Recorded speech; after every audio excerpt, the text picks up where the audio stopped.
you very much again, Lota, John, and Lisa. First, do you mind to briefly share who you are?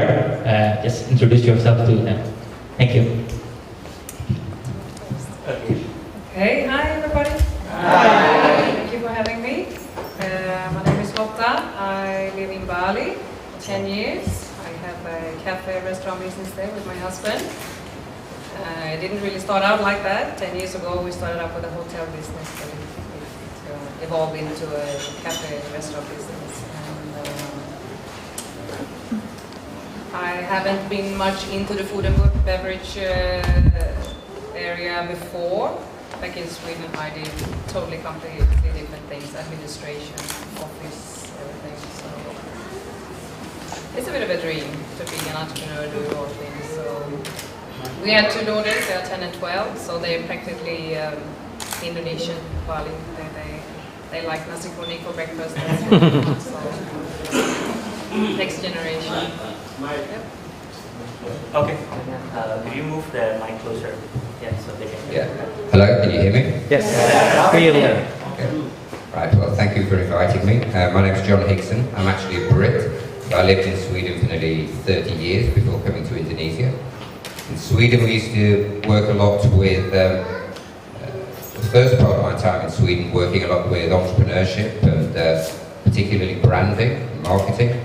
And then after that, we had a change of direction and began working with sustainability projects. So we won a lot of awards in Sweden for helping young entrepreneurs, young creators, and also improving the incomes of small farmers and fishermen.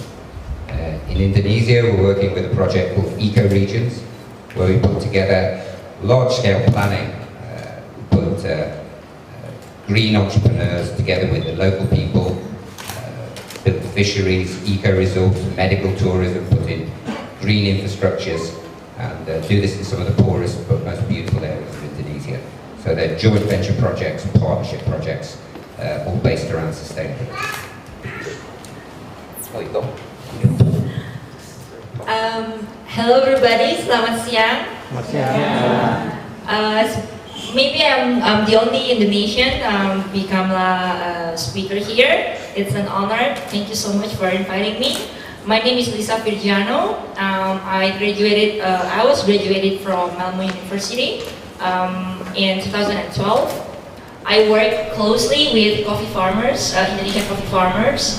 I try to develop and establish a very sustainable network among them and the buyers, and also escalate their coffee quality to become a very premium quality. I love food. I start my own startup business in introducing Indonesian food culture, and then after I graduated from Sweden, I come back to Indonesia, and then I developed a very good relationship with farmers. It's such an honor for me to work with them and then to become their close partner. Thank you. All right, thank you very much, Lisa. We're going to talk about like their journey as well here, because we would like to just understand like how your journey up to now, and then what are the things that you're doing and also the impacts. Really interested first with John. Yeah, you said that previously you are not, you didn't do things that you're currently doing. You are currently doing for more into the environment, like you were doing some other stuff before. Do you mind to tell us like why you actually suddenly shift career? Right. Thank you. One of the things I was known for in Sweden was we had a job of breaking open the Swedish alcohol monopoly. In Sweden they have a monopoly for alcohol, and everything's supposed to be sold through the state, which meant you couldn't get a lot of foreign beers or foreign wines. So our job was to go in and use guerrilla marketing, work with young people, create parties, and sell tons and tons of different other alcohol products. And I was doing this very successfully for a number of years. We were selling an alcoholic lemonade called Hooch, which became the #1 sold alcohol product in just 6 months from start to being the top sold product. And we'd won lots of prizes for this and were traveling around the world telling people about the story. And one day I woke up in a hotel in Amsterdam and and realised, my God, I'm creating value for something that doesn't really have any value to society or anything around it. So I decided to change my path and to work with sustainability, to work with connecting people. One of the things I saw around the world, there were so many fantastic products, so many fantastic projects all over the world, but they were all split up. They were good for society, good for the environment, and the idea was, what would happen if you created a platform where they could all gather? And so that was the change for me. All right, thank you. It's very interesting. So it comes to you just like all of a sudden that you actually in Amsterdam you woke up in an India. Well, I think once you realise something and it hits you profoundly, sort of smack between the eyes, I mean, then what choice do you have? Once you realise something deep into yourself, and it's just a change in doing. Okay, thank you, John. And I think Lotta also have a very interesting story to share because previously you were not always in the food and like hotel business, right? So do you mind to share it with us as well? Yeah, as I said, introducing myself, food and beverage and hotel business came up when we moved to Bali. So I've always been in human resources, administration, office hours, office hands. But I think I always had a dream of doing something on my own. I always loved to help out catering parties for my friends and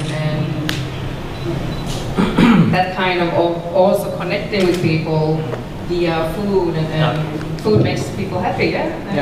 Really interesting, connecting people via food, yeah? All right. So I think that was the start, and my husband had his own construction company. I was employed with a government company, and we got our first daughter, and we've been thinking about what can we do, not going into the rat race that it usually is with work, kids and everything. And we looked into maybe find a business in Sweden with something like a B&B, bed and breakfast, or other interests that we had, but it didn't turn out so well, so we had another option. Maybe we should try somewhere, Mallorca for half a year or a year, just to see how it is to live abroad. We never came closer to that thought until what happened. What was that? What was that? Cliffhanger, no. I was at a Qigong teacher camp, and my husband called me that night because you can't have the phone on during the day, and he was so excited, and he said, "Listen, I saw this on the internet, business for sale. It's a small hotel in Bali for sale." And I was just like, "Buy it, let's go, let's go." Yes, I didn't ask anything, I said, yes, that's it, that's the thing. So we came home, and he's been up to the neighbor, and he was excited, "This is what we see," and so started to look into it, correspondent with this Swedish guy that actually leased the land and the hotel for the moment, and pretty quick decision, like, yeah, we're gonna go down there, we're gonna check it out, if we like it, I think we're gonna go for it. And I was pregnant with our second daughter at that time. I don't know if you want to continue or... Sure. So we went down to Bali, 6 months pregnant, and the oldest one was 2.5 years. And we said, wow, this is different. But it's nice different. And sorted things out, checked things out, and felt like, okay, came back to Sweden and decided like, yeah, let's try it. So within 6 months, we decided to give it a go. That meant that we had to sell our apartment, sell all the things that we had, collect too many years, and get the second daughter out. And we had so many obstacles doing that. We couldn't get the apartment sold. There was a second bomb blasting in Bali. My second daughter refused to come out. She was comfortable in there. So it was like 2 days before we actually was supposed to leave, because we already bought the tickets, flight tickets. We got the apartment sold, signed the contract. It was like, okay. But the scary thing was, I think, when the second bomb blasted, not for us. We were like, okay, this is sign like, do you want to continue, or is this telling us to stay back and wait? So we collaborated between ourselves and said like, we still want to do it. We're gonna proceed with this. Family wasn't that keen. They thought like, oh, do you really know what you're doing? And taking the small children there. And I was like, there are children in Bali, Indonesia. Not be that hard. So we What makes you really, because there's a lot of actually things that can make you not go to Bali. Like, there's a lot of consideration. What makes you and your family as well to have that courage to just go? I'm very spontaneous. I like to move forward. When I feel something, I want to do it then. If it takes too long to think about it, and it fades, and then you start to think about the things that can go wrong, or you don't want to do it, and then you start thinking, maybe it's not so good idea. I mean, this is a big thing to move from your home country to a totally different country, but I think you need to be sure that you want something different. You want to try it, and you are prepared to see, because there's going to be challenges and bumps in the road, and see, do I want to go further, or is this just like a test? It could be like, no, maybe it's not for me. Maybe I just roll it back and don't continue, but don't think too much. Don't think too much, yeah? Don't think That's very important. Just do it. Just do it like Nike. All right, thank you, Lotta. And also, Lisa, what makes you, what are the calling? Yeah, like previously Lotta and John have like the anxiety. You're saying that about the rat race, yeah? It shouldn't be happening like this. And also, John, you're mentioning that suddenly you wake up that actually this is not giving the value to a lot of people, perhaps because of the anxiety is there. So, what will be so for Lisa? What is your calling? Why you actually decided to do? Actually, the answer is simple, because I love food and coffee. And I got very lucky to pursue my education in Sweden, in Malmö. As we all know that maybe Swedish people, they are one of the top consuming countries in coffee. They're really crazy about coffee. And then while I was in Sweden, I didn't realize that coffee was so really precious. I love coffee, but I just drink it every day. And then I decided for my master thesis, it has to be something really, really Indonesian. And I think, why not coffee? And then the frustration began when I decided to, I want to go to the rural areas of coffee and then find out, do an investigation studies about what is the real coffee development in Indonesia. And then I got no reply at all from the institution, from my professor, and then from the coffee farmers, nothing. And then I went into a deep depression. Then I talked to my professor in Sweden. I want to call it a quit. I want to quit my thesis. I want to find something else. The project give me something else. And then I remember he said to me, it's okay, take your time. I know exactly your passion is. It's just a task. So give a little bit more time. If you didn't graduate at this year, it's okay. We'll still wait for you. And then finally, I believe that the timing is everything. When my local collaborator finally replied to my answer, and then suddenly he said, let's go. Are you ready for the expedition? We went to East Java, to this village, and then I went to that village, nothing in the village. And all I did was hang out with the farmers every day.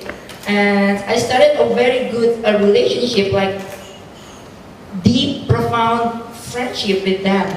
And then I realized that there are a lot of stories, like the paradigm about agriculture that hasn't come from producing countries like ours.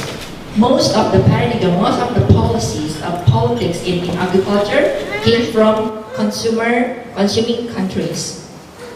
And then meanwhile, the farmers, they have a very profound mind. They're really smart and they're really wise. And who would speak on behalf of them? So I returned back to Sweden. I presented my thesis. It was like all of my professors said, wow, we never heard about these theories before. Do you want to pursue a PhD in this research? We want to fund you. And I said to them, no, I want to come back to Indonesia and I want to prove my theories. Is it true or not? Because I'm Indonesian, I love coffee, it's going to be useless for me to live and work in Sweden, although it's very comfortable for me, but I will become nothing useless for my country. So I decided to go back, and then the stories went on. You know, my best friend told me, hey, you know what, there's this farmer, coffee farmer, I heard that his coffee is really bad, you need to go visit him. And so I went to the village and blah blah blah blah. The coffee tastes really bad, tastes like, I'm sorry, it tastes like shit. So I told directly to him, your coffee tastes like shit, I cannot drink. And then he got really upset, and then he asked me, who are you? You're not even a farmer. And I said, but I did a research about coffee, and do you want me to make your coffee better? And then after that, the story went on and on and on, and then, you know, the farmers, they have a groups, and they started to talk, and now the government also recognized about our works, and also in other foreign countries. So that's it. Basically, it's just about the taste. You don't have to become a farmer to know agriculture. We are Indonesian, we have the land, we have the soil. You know, it's in our blood to become a producing country. And we have to revive that values again as a true Indonesians. Why do you think we need to revive the values again? Because the values in the grassroots, especially in rural areas, is now bastardized. The farmers, fishermen, small-scale producers, if you work in a grassroots level, maybe John, you can also share the same experience, they are hopeless. They don't have any confidence left. They don't have any pride to become producers, food producers. They will tell their children, their grandchildren, please don't become a farmer. Don't become a fisherman. Don't become a breeder. We're poor. And then, like coffee farmers usually told me this. Miss, you know what? We have the land. We cultivate our trees, but we remain poor. And those who got rich are the traders. Why? They ask me why. I cannot even answer. I know the answer, but I don't have any heart to tell them. You know, so I think it's a part of my responsibility being, I think, a new generation of Indonesia, that we have to revive their values, their mentality, their spirit to produce a very good product. And then when you have I told the farmer, or I told my friends, you know jasmine? Jasmine doesn't have to tell the world that they're jasmine, because their aroma, their fragrance, is already telling you they're jasmine. The same like good product. You don't have to shout to the world. People will hear, especially in food. We eat every day. We drink coffee every day. The whole world drinks coffee every day. So that's the motivation that I found, and I remind that every day. Okay. So the calling in you is actually going from inside of you, feeling that I need to do something for this, yeah? Yeah, sure. But you know, the most logical thing is, it's a very good business. It's very good. When you know the world price of coffee being traded every year is black gold. It's black gold. But Indonesia, what can we write from that? What can we profit from that? Is it only economy from trading? But we have the land, we have the soil, we have, you know, strong paradigm, we have opportunity to speak to the world, to control the supply, to tell the world, I want the world to back to us, to Indonesia, please give your best quality coffee. And then I said to the farmers, if you don't produce a very good quality coffee, if you don't, because the coffee is the state of mind. Every product, every agriculture product is the state of mind of the farmers. When you taste like the tomatoes, fresh tomatoes, rice, whatever, potatoes, each farmer produces different tastes. When you say, oh, it's only potatoes, it's only cheese, it's only rice, no. The same like coffee. Every one of us have different, for example, the three of us, we are farmers, but we have different ways. We are the designer of things. It starts from the soil. So it will reflect as well, actually. Yeah. Yes. All right. Okay. Lisa also brings some pictures. Yeah, very interesting pictures of like the landscape, and then. I got so really lucky to work in that kind of environment, stress-free. Stress-free, you think that it's stress-free, right? So I have to walk 3 or 4 hours walking distance to just arrive in the coffee farm, like that. This is the common coffee farm in Java. You cannot think the coffee farm in Indonesia is well-established, well-maintained plantation. It's like a forest, actually. Yeah, and then like that, the farmers just dry the coffees in the middle, in the sideways. And then these are very simple machineries that they use to produce coffee. And then this is what we did, just to teach the farmers the perception of red cherries, the color of red cherries. Because they think, oh yeah, we know it's red. But when I see, no, it's not red. It's yellow reddish. It's green reddish. How can you say it's red? It has to be maroon, full color. That kind of perception. And then this is one of like sentimental value. My favorite farmer in Toraja. It was his first time drinking his coffee. So the green beans I took back to Jakarta. I asked my professional roaster friend to roast it based on international standard. I come back to Toraja and we did a cupping. You see that foam, that frothy foam, it's the crema. It's one of the good indicator of good coffee. And then he drank it for the first time and he said, I cannot believe it. Is this my coffee? And I said, yeah, oh, that's right. It's your coffee. And I'm bringing your coffee to international, to Europe. Oh my God, I cannot believe my coffee tastes like this. It's really good. And then another photos. This is when I went to Malmo this September for international conference. So the farmers cannot communicate to the audience in Sweden. So I asked them, okay, make a communication like that. Malmo, please taste our coffee. This is Sasmitra and Jamingin, young farmers from Bengkulu. I took, this is also from Rapi, Central Java.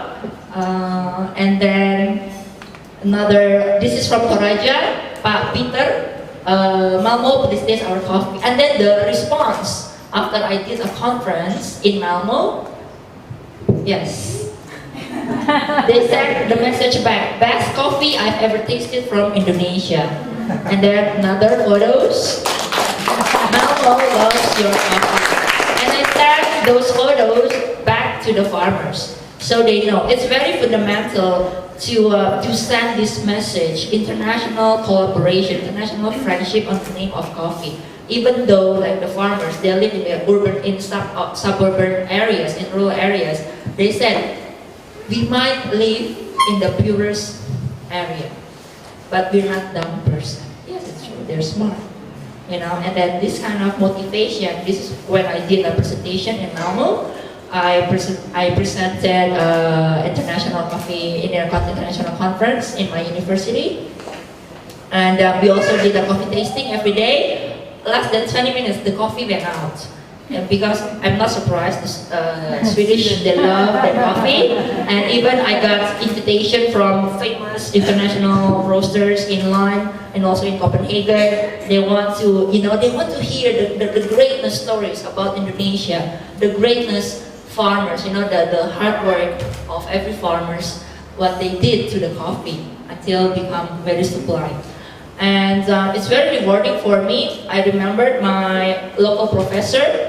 He told me that if you believe, you have faith, you will travel all around the world just to introduce Indonesian coffee. And maybe his prophecy already went through a little bit, because every year I got a lot of invitations from foreign countries just to tell the stories like that. And it's not stories, it's the fact. And then I come back to Indonesia and start to give motivation to the farmers just to give motivation so they don't out of hope, that they don't lose hope. Because now they're losing hope, they're losing confidence. Because they are made to believe that their coffee is a bad quality coffee. So the traders buy at the cheapest price ever, and then the traders then process the coffee, and then they sell it in a 3 or 4 times higher price. So we bring the confidence back to the people. Hopefully, I said to Alright. them, Okay. yeah, maybe like a Yeah. coach, like a football Yeah. coach. Yeah. You know, I go around Indonesia, I found best people, Yeah. then I make my own league, and then we create the champion league in coffee. All right. Give bigger round of applause. Okay, so we have stories for each and everyone here have their own stories, have their own stories, and then John and also Lotta have their stories. But then it must have also challenges, right, that they are facing. So perhaps John, yesterday I asked to John that like, John, tomorrow at the talk show, perhaps I would like to ask you about what will be the challenge, and John said like, time will not be enough. Okay, so John, do you mind to share just some of the main challenges that you face, especially you're coming from Britain to go to Sweden and then now in Indonesia to basically drive this sustainability program? I honestly don't think in a forum like this the challenges are really so important, because it doesn't matter what you do, you'll have challenges, and the bigger thing you try to do, the bigger the challenge. So I think it's the most important thing that I try to remember is that you've actually got nothing to lose. There was a really wise old man in Derbyshire when my father was born, said to me, he was nearing the end of his life, and he said, the only regret you can have in your life is to lie in your deathbed and say, I wish I'd done it. I wish I'd gone and do that. To have that enormous regret at the end of your life. He said, and if you think in that way, you cannot fail. Because if you do your best, then that was your best. And something you truly believed in.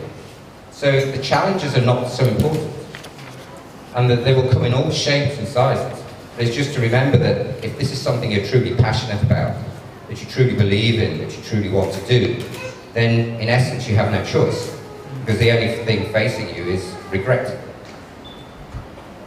So the most important is like the way we respond to the challenge, I guess. Yeah. That's right. All right. Okay, thank you, John. What about Lotta? Also, you definitely have some. It won't be easy for you, definitely, right? So, although it is spontaneous act that you do, however, throughout the journey, you must face a lot of challenges. And, yeah. Yes, of course, especially when you bring your very, very, very young children, infants, to be exactly. And I think we gave ourselves, like we give it 2 years. We see how it goes. We need to be acclimatized to the country, to the climate and everything. The first year and second year is building a network and see what it's all about. Wake up from the honeymoon, so to speak. And that's, I think, what's happened. We already planned ahead. We're going to face different things, and so it wasn't that much of a shock. And I think 7-8 months into being in Bali, we felt like, okay, we're ready for next step, and that's where we start looking for making a small coffee shop or something, because it wasn't that hard. There should come challenges after that, but you go one after another. You fix them, and just what small things. It's silly, but it's just how different it is to living in Sweden with that climate and the way we do things. In Sweden, we are very efficient. You have 8 hours of work, and after that you go and shop for the whole week, and then you get the kids, and then you do your dinner. We're very, very efficient, and then we are like exhausted for the weekend. But coming with that mindset to Bali, 32 degrees heat, and with the mindset that, yep, it's 10 o'clock a.m., let's go and do some errands, and trolleys, and crying kids, and yep, let's go to Hardee's and do the week's shopping in the heat. Now we can walk, we don't need to taxi, it's fine. The struggle and the heat, and it's just like, oh, okay. people do it when it's dark. They start doing these things when it's like 6:30. It makes sense. It's not that hot. So that's the reason why people woke up very early. But yeah, either they do it early or they do it when, you know, it's not that bloody hot. It's like, seriously? So just small things like that when you are a family and you try to acclimatize. But it's been, I think in generally, Indonesia, Bali is very forgiving, but also demanding in that way that you have to prove that you really want to be there and do this, because coming from Sweden everything is so secure. You have health system, the schools, everything is like you're protected in one way, in a nice way. If you decide to move out from Sweden and try it somewhere else, especially Indonesia, you have to prove that you really want to be here. Okay, we're gonna give it to you, and you need to prove that you really want to stay here and make it. So, and that's a good in a way. That's why we sold everything at home. We didn't want to have any attachment. We want to say, okay, we make it or we break it. Don't be worried about having half food, half in, half out. So you do all like the wholeheartedly and full force. I think so. Good or bad, I don't know, but Okay. if you're gonna go for it, go for it. Okay. You're mentioning also that you came here with your family, right? So all of them you bring in fans. What do you think?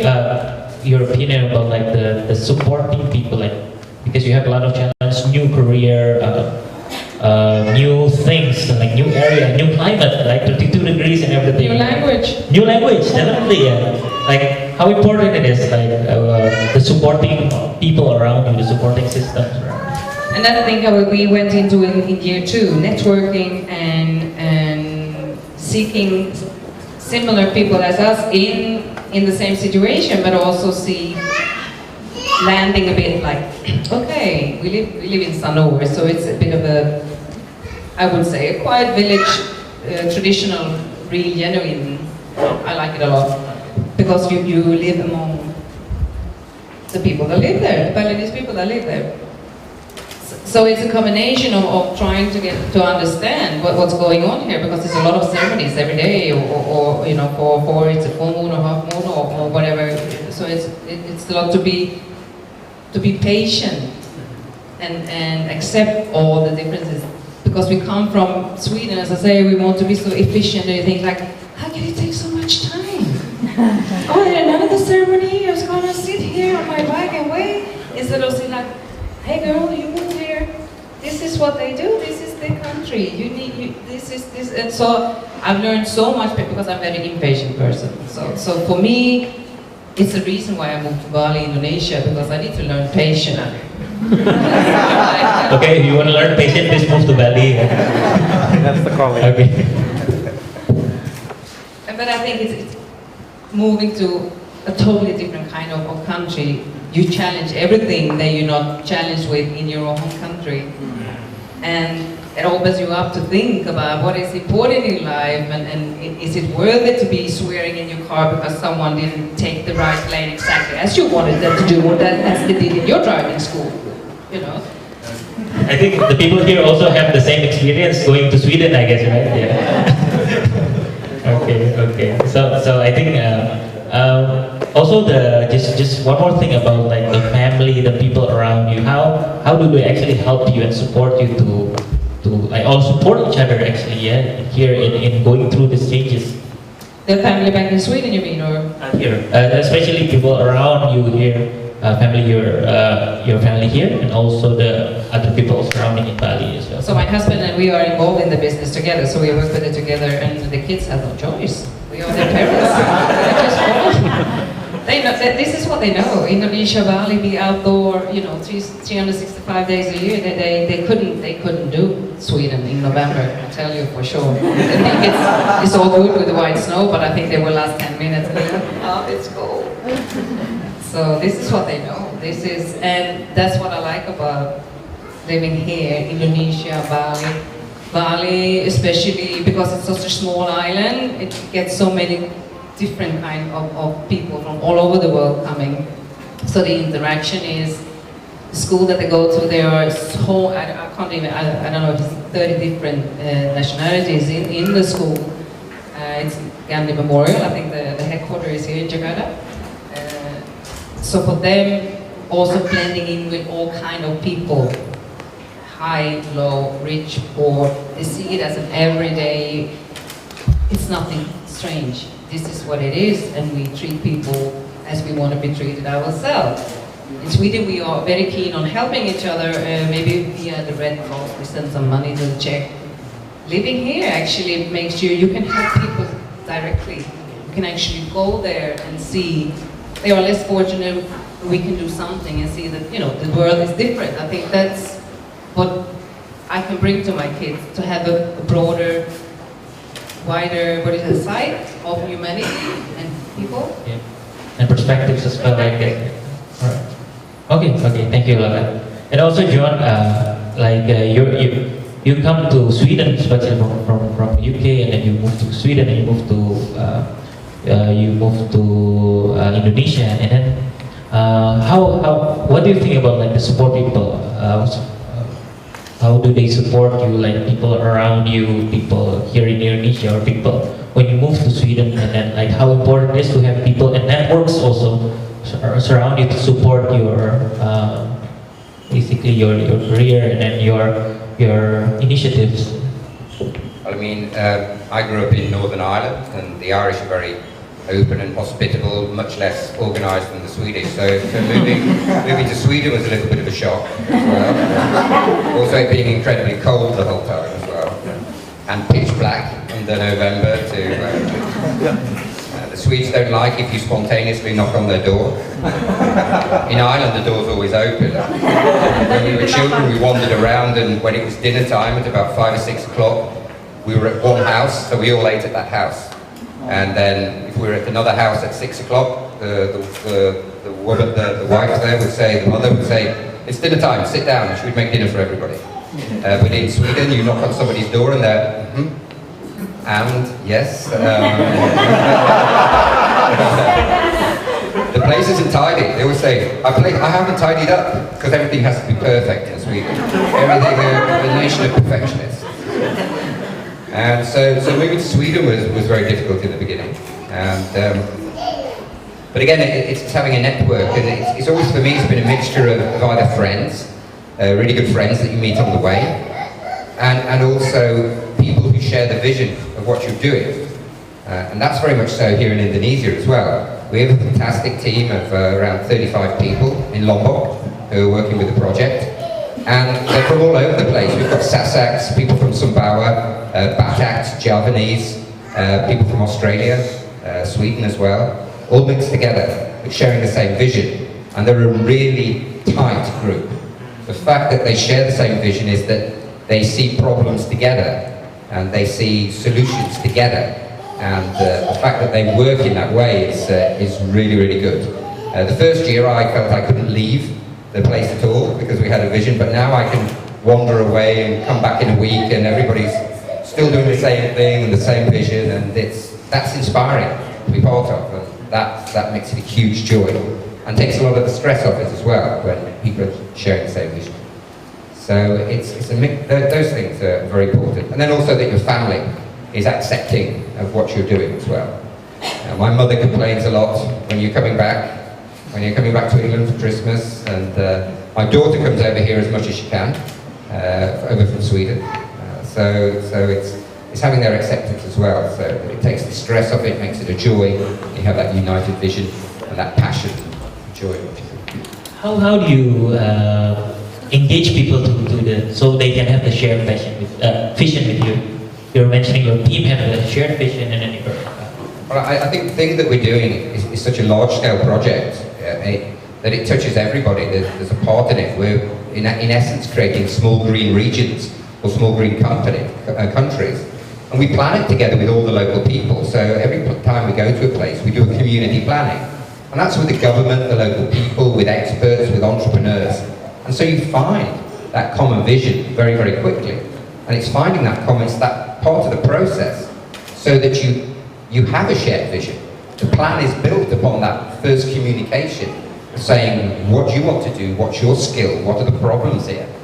So that process naturally creates that teamwork and that vision, because although we have an idea about what we want to do, the exact process of how we want to do it, if you've got certain types of farmers with certain types of problems and certain types of skills, they're the ones, it's that process that gives the answer as to how exactly it's going to look.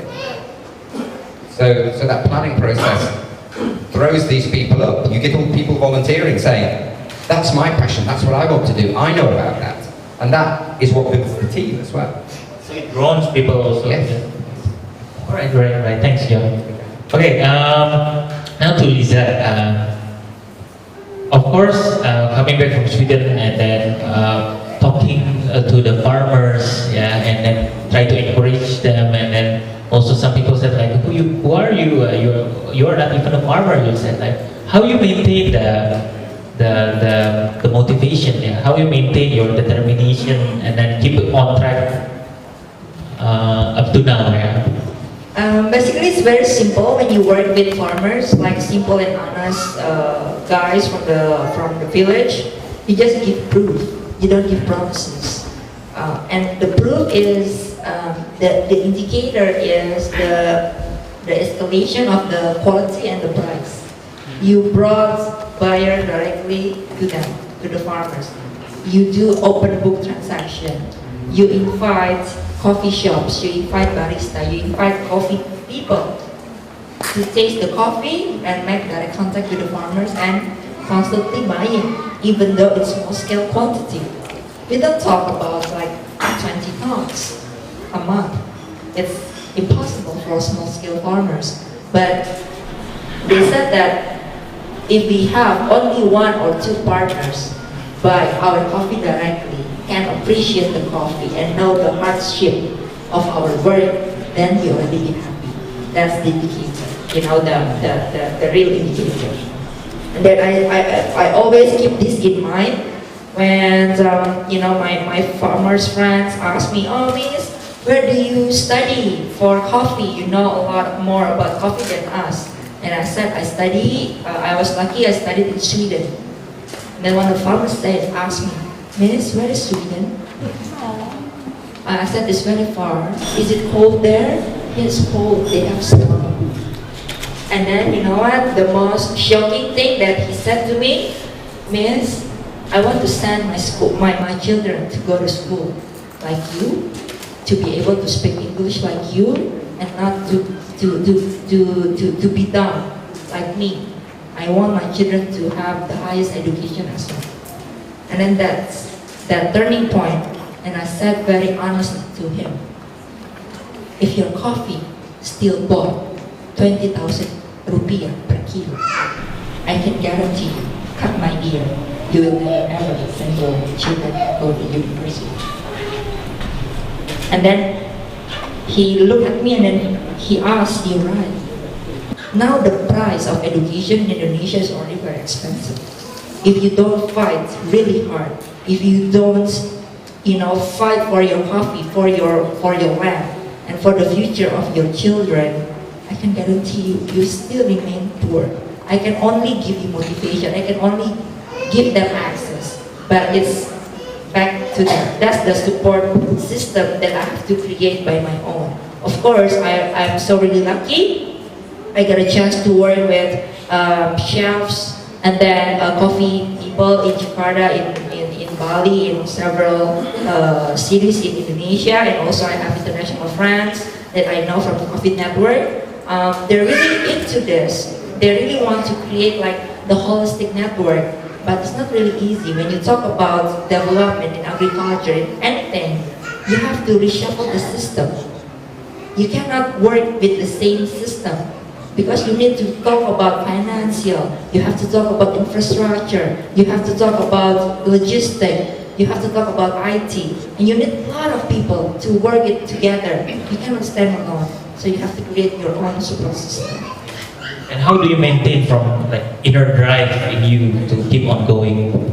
That question, that statement from the farmer, I want to send my children to go to Sweden so they can speak English. This is the thing that keeps you okay. I Yeah. want to help, and then Yeah. so that's. And then I remember, if the coffee, you just make a basic calculation. You don't need to become like a very professional expert in coffee or whatever. It's logic. You calculate the cost and the profit. That's it. Is it worth it? And then how can we escalate the profit? How can, not bastardize the land? We nurture the ecosystem, but at the same time, we also reap the highest profit. But it's not only in economy development. You have to think further ahead. It's not about the measurement, about GDP, about, the growth of economy or whatever. No, it's more, it's greater than that. And we have to remember that our country is bigger than we think, it's greater than we think. That's my motivation. All right. Thank you very much. So we are opening now for question and answer. First question, ya, Pak. Silakan. Kedengeran? Yang lain.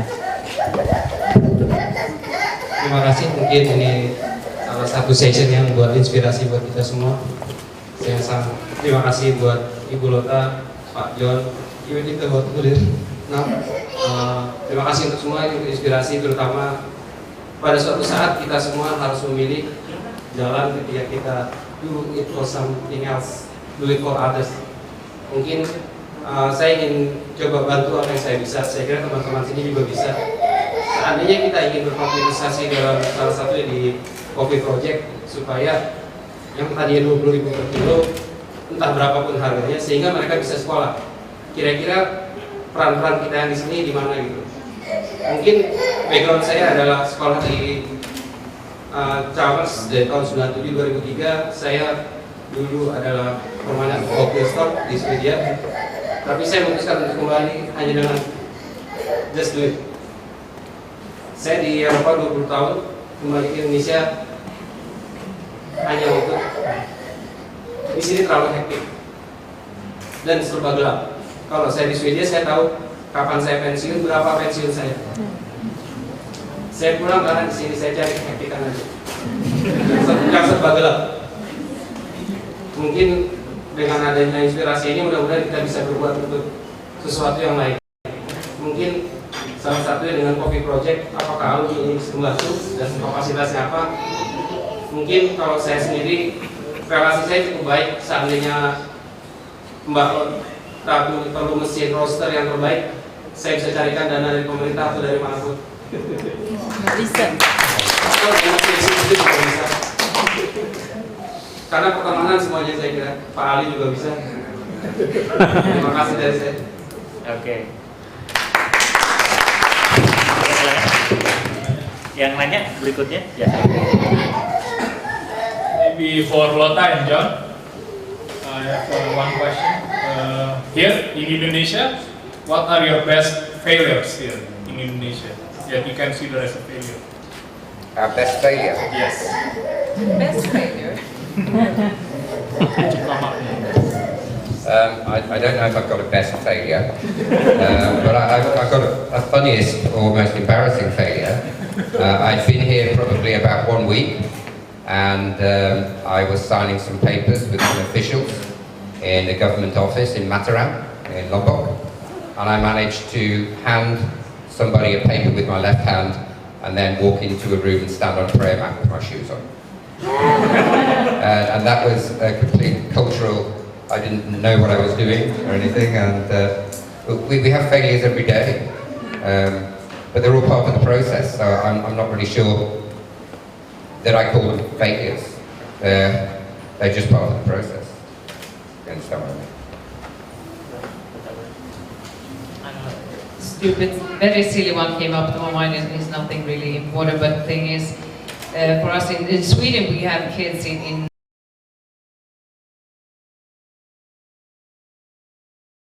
school you send your kids to, and this was the GMS and Memorial School, and oldest daughter is going to start grade 1. She's going to have the uniform, and we have all that, and it's 1 week to go to school, and I said, okay, I need to buy shoes. Need shoes for school. So okay, shoes. To Matahari, I go. beautiful red shoes like the one in the Wizard of Oz, you know, what that shoe like this. I was like, oh, that would be beautiful. And I bought them home to my daughter. And she said, I'm pretty happy, yeah, okay. First day of school came, and I was like, bye darling, have a good day, blah, blah, blah. Pick her up. I said, first thing she said, Mom, we're not allowed to have red shoes in school. Everybody has to black shoes. That's why I was like, well, what's the matter, Harry? And I thought, there's a lot of black shoes. Not black. What the red ones? It's like, what? So, but it's just funny things like that that's so different. All right, right. Say, for me, something's not a failure until it's all over. You know, and if it's not over, it's not a failure. So, I think it's more a mindset. Okay. All right. More questions from the audience? Anyone? Okay, please. Carrie. Thank you. To Marisa, maybe from all the coffee farmers that you've been working with, which one is your one with that give you the best lessons on? I have to say, all of them teach me something. I learned a lot from them, from each particular person. Because when you talk with the farmers, when you work in agriculture, you don't only work in agriculture. You have to map, you have to identify the problem from social aspects. You have to learn from anthropology. You have to learn sociology. You even have to learn about politics. There are politics in the kampung, in the villages, and they don't say it in front of you. They say yes ma'am, in front of you. But at your back, they're making different alliances. So you have to get a sensitivity, and the farmers, they teach me that. Even the middlemen, you know, the filthy middlemen, I made friends with them. I have to make friends with them. And you know what? Those middlemen, when we talk about direct network, when you want to create fair trade, should we eliminate them, the middlemen, because they also have families. But what I see, the potential in them, when we did the cupping in the villages, and then I saw their talents in identifying the taste, and they can make a very good quality controller in the villages. And I had this incredible middleman. She's a middle-aged woman from Toraja, and it's so really, you know, her taste bud is really incredible. The first time she did a cupping, and then she can tell you the taste of each coffee from different villages. And then I said this issue to the international forum, and I said, you can't imagine when we do coffee development in Indonesia, we turn those filthy middlemen. We know that it's really bad in coffee business. They take a lot of profit, and then they leave the farmers, you know, become poor.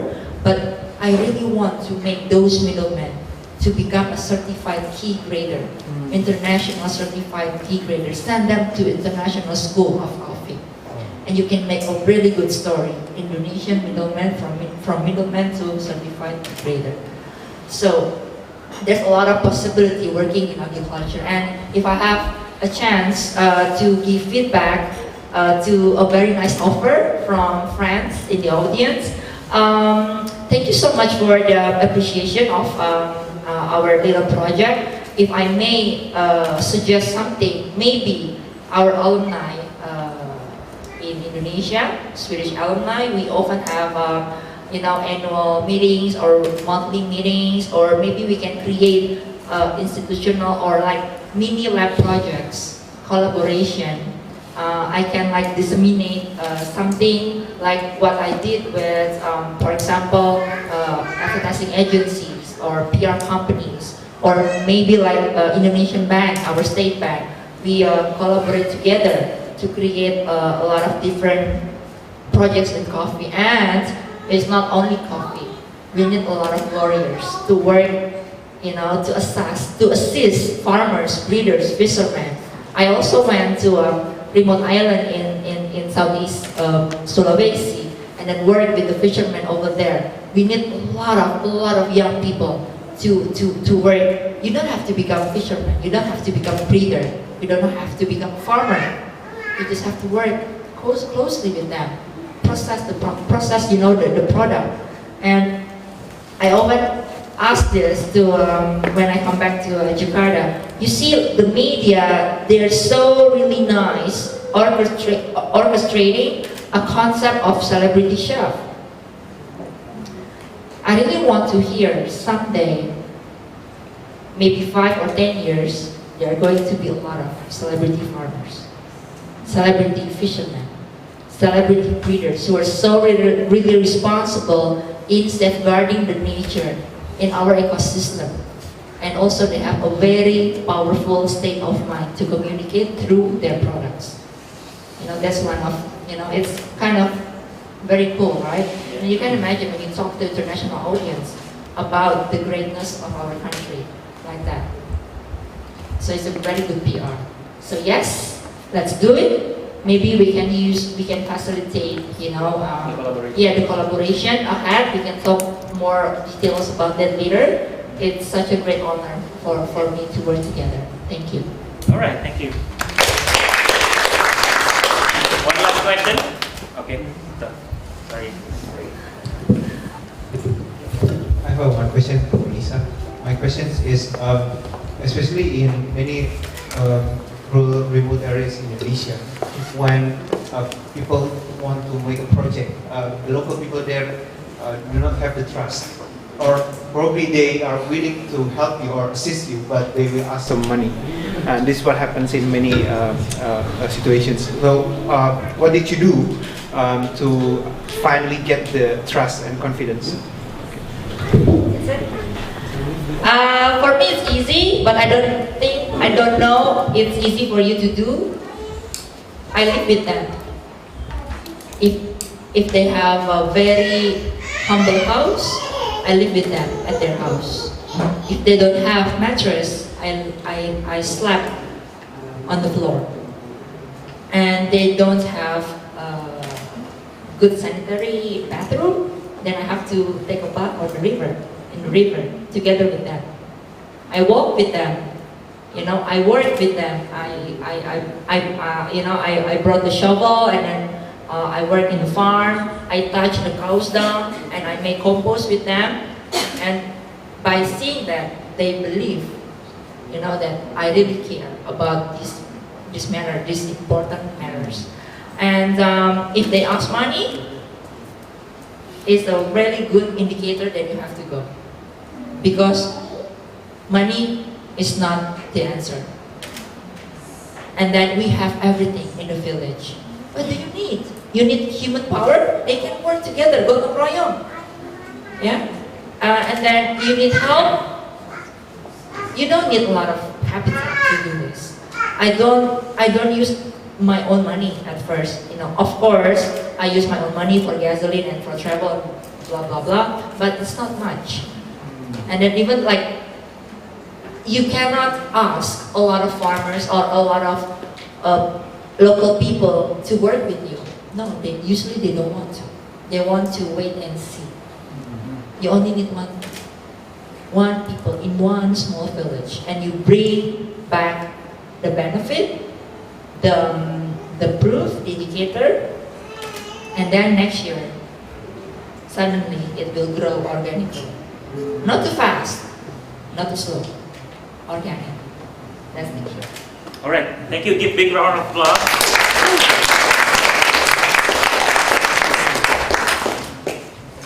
Okay then. Okay, thank you very much. Thank you very much, Lisa, Lota, and John. Again, give big round of applause for them. I think we all learned a lot. Yeah, we all learned a lot. At least me, I learned a lot of things today. I hope you guys too. Just like to summarize some of the things here.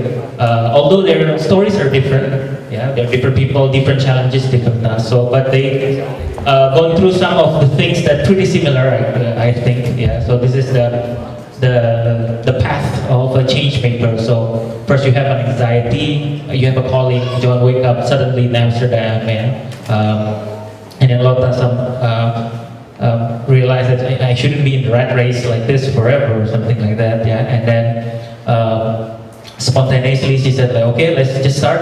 Okay, and then you also have definitely challenges, but it doesn't really matter. Yeah, well, how we respond to the best thing, and also we need to have support system. We cannot stand alone. Yeah. We need to share our vision. Yeah, we need to have a team. We need to have our network. We need to have the family supporting us, and then we need to have what's the right motivation and determination to really clear and then stays on track and then to get is actually our purpose and the things that we want to do. Okay, I think this is for today. We have token of appreciation for the company to Lota, John, and Lisa. Okay.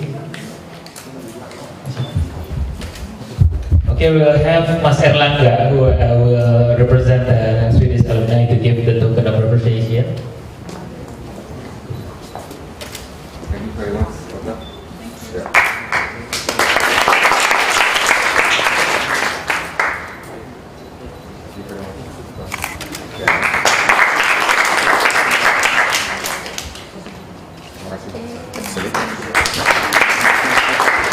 Okay, picture together.